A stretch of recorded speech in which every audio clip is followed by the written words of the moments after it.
नमस्कार दोस्तों, आपका स्वागत है आपके अपने YouTube channel the study hover में। चलिए आज हम देखते हैं मध्य पाषाण काल के बारे में। इससे आगे आप लोग हमारे अगली वीडियो में पढ़ चुके हैं। अब हम आज मध्य पाषाण के बारे में पढ़ना शुरू करते हैं। मध्य पाषाण काल का समय है 12,000 ईसा पूर्व से 10,000 ईसा पूर्व तक। कितना है? 12,000 ईसा पूर्व से 10,000 ईसा पूर्व तक मध्य पाषाण काल का कालखंड है। कालखंड कितना है? 12,000 ईसा पूर्व से 10,000 ईसा पूर्व तक। यह पुरा पाषाण काल के बाद का समय था। मध्य पाषाण काल जो था यह पुरा पाषाण काल के बाद का समय था। इस समय मानव पत्थर के छोटे छोटे हथियारों, कैसे छोटे छोटे हथियारों का प्रयोग करता था, इसलिए इस समय के हथियारों को माइक्रोलिथ कहा गया है। क्यों कहा गया है माइक्रोलिथ? क्योंकि मध्य पाषाण काल में मानव ने पत्थर के छोटे छोटे हथियारों का प्रयोग करना शुरू कर दिया था, इसलिए इस काल के हथियारों को माइक्रोलिथ कहते हैं। क्या कहते हैं? माइक्रोलिथ कहते हैं। इस समय मानव ने अंत्योष्टि कार्यक्रम, अंतिम संस्कार शुरू कर दिया था। इस काल के मानव के अस्थिपंजर का सबसे पहला अवशेष उत्तर प्रदेश के प्रतापगढ़ के सराय नाहर तथा मादा से प्राप्त हुआ।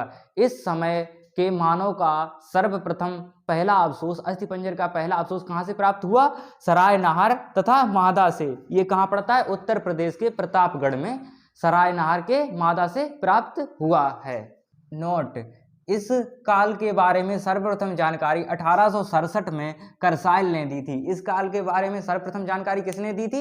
वो भी 1867 में करसाइल ने दी थी। अभी हमने पढ़ा था मध्य पाषाण काल के बारे में, जिसका कालखंड था 12,000 ईसा पूर्व से 10,000 ईसा पूर्व तक। अब हम पढ़ने जा रहे हैं नव पाषाण काल के बारे में। देखते हैं तो नव पाषाण काल के बारे में। नव पाषाण काल, जिसका कालखंड है 10,000 ईसा पूर्व से 3,000 ईसा पूर्व तक। नव पाषाण का कालखंड कितना है? 10,000 ईसा पूर्व से 3,000 ईसा पूर्व तक। इस काल के बारे में सर्वप्रथम जानकारी किसने दी? सर जॉन लुबाक ने 1865 में दी थी। नव पाषाण काल के बारे में सर्वप्रथम जानकारी सर जॉन लुबाक ने 1865 में दी थी। इस काल के मानव ने कृषि कार्य प्रारंभ कर दिया था। नव पाषाण काल में मानव ने कृषि कार्य प्रारंभ कर दिया था।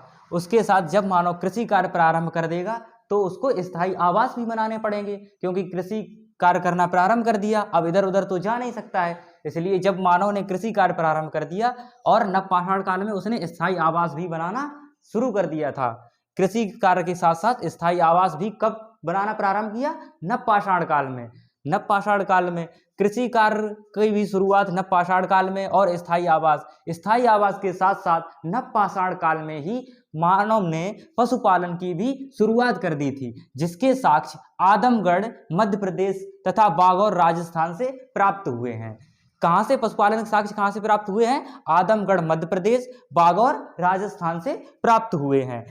नव पाषाण काल में मनुष्य ने पहिया तथा मृदभांड की खोज की। किसकी खोज हुई नव पाषाण काल में?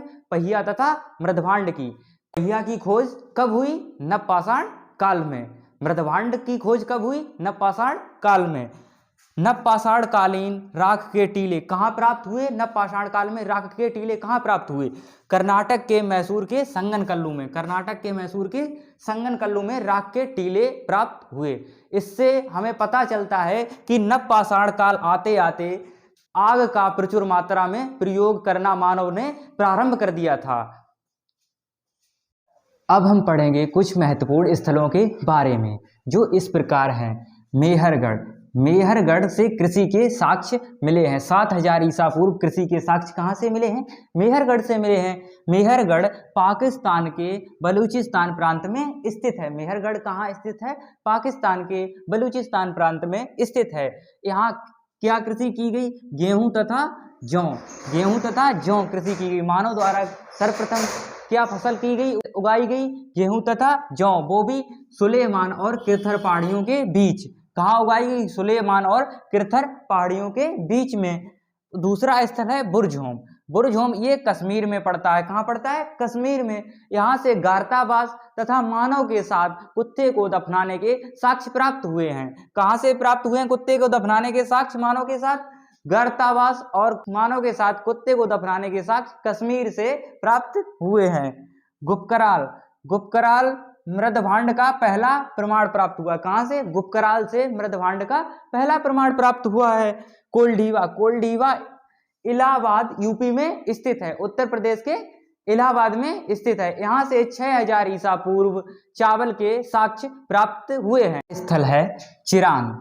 अगला कौन सा स्थल है? चिरान। चिरान से प्रचुर मात्रा में हड्डी के उपकरण प्राप्त हुए हैं। हड्डी के उपकरण कहाँ से प्राप्त हुए हैं?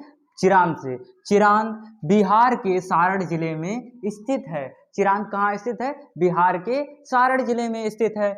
अगला स्थल है लहुरा देव। लहुरा देव, यहाँ से नवीनतम प्राचीन चावल का साक्ष्य प्राप्त हुआ है। कैसा? नवीनतम प्राचीन चावल का साक्ष्य, वो भी 9000 ईसा पूर्व से 7000 ईसा पूर्व के बीच का चावल का साक्ष्य मिला है। कहाँ से? लहुरा देव से। अगला स्थल है दमदमा। यहाँ एक ही कब्र में मानव के 3-3 कंकाल मिले हैं। कहाँ से? दमदमा से एक ही कब्र में मानव के 3-3 कंकाल प्राप्त हुए हैं।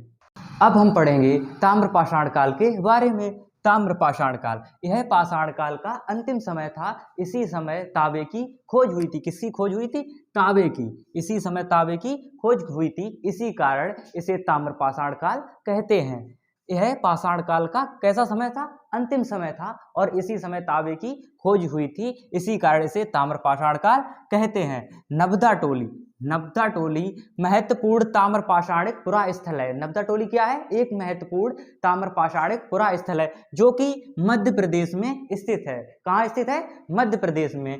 इसका उत्खनन किसने करवाया था? HD संकालिया ने। इसका उत्खनन HD संकालिया ने करवाया था। मानव द्वारा खोजी गई पहली धातु तांबा थी। क्या थी मानव द्वारा खोजी गई पहली धातु? तांबा। इसी के साथ पाषाण काल खत्म होता है। अगर आपको हमारा वीडियो अच्छा लगा हो तो लाइक करें, शेयर करें और हमारे चैनल को सब्सक्राइब करें। धन्यवाद।